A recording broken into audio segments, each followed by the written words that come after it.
नमस्कार. आशिष किचनमध्ये आपल्या सर्वांचं स्वागत आहे. आज आपण मार्केट ड्रेस हे आणि 1.5 महिना टिकणारी बटर चकली बनवणार आहोत. खायला खूप क्रंची आणि लहान मुलांना तर खूप आवडते आणि असे कोणाला पण खाता येईल अशी बटर चकली खुसखुशीत आणि दिसायला पण सुंदर अशी आणि खायला पण क्रंची अशी बटर चकली बनवणार आहोत. आणि त्यासाठी लागणारं साहित्य 1 वाटी मी तांदळाचं पीठ घेतलेलं आहे. तुम्ही कुठल्याही तांदळाचं पीठ, रेडीमेड तांदळाचं पीठ घेऊ शकता.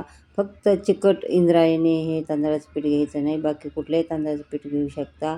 अर्धी वाटी पोहे घेतलेले आहेत आणि 2 चमचे बटर घेतलेलं आहे. अर्धा चमच्यापेक्षा कमी ओवा घेतलेला आहे. अर्धा चमच्यापेक्षा कमी जिरं घेतलेलं आहे. 1 चमचा काळं तीळ घेतलेलं आहे. चवीनुसार मीठ घेतलेलं आहे. आता पोहे तुम्हाला अगोदर भाजून घ्यायचे आहेत. भाजून म्हणजे फक्त त्याचा ओलसरपणा कमी करायचा आहे आणि फक्त क्रंची करायचे आहेत आणि त्याच्यामुळं मिक्सरमधनं ते पिसले जातात.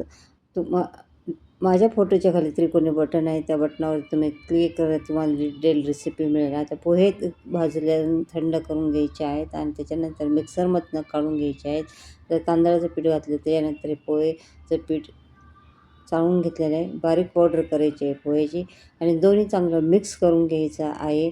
अशा प्रकारे एका पातेल्यामध्ये पाणी ठेवायचं आहे. जेवढं पीठ आहे तेवढंच आपल्याला पाणी घ्यायचं. हे प्रमाण अगदी योग्य आहे. हे पाणी प्रमाण चुकवायचं नाही आणि त्याच्यामध्ये सगळं मिश्रण टाकून आपल्याला मिक्स करायचं आहे.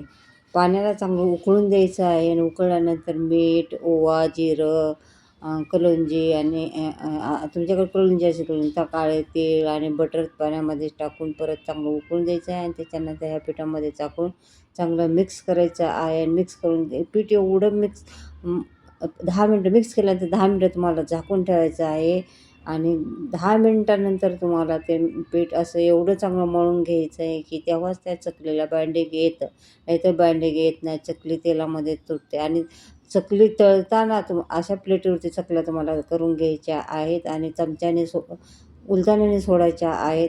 तर चकल्या तुटत नाही. चकली तळताना गॅस तुम्हाला मिडियम पाहिजे. हाय पण नाही पाहिजे, कमी पण नाही पाहिजे. कमी ठेवला तर तुम्ही चकल्या तेलामध्ये विरघळतील. हाय ठेवल्या तर चकल्यांचा कलर वेगळा होईल आणि चकल्या तळल्या जाणार नाहीत. आणि असे टाकल्यानंतर 2-3 मिनटं हलवायच्या नाहीत. ते आपोआप वरती येतात आणि त्याच्यानंतर वरती आल्यानंतर त्यांना परत तुम्ही पलटे करायचे. परत 2-3 मिनटं असं टोटल 6 मिनटं चकल्या तळायला लागतात. अशा प्रकारे आपल्या चकल्या सगळ्या तयार आहेत. बघा कशा दिसायला छान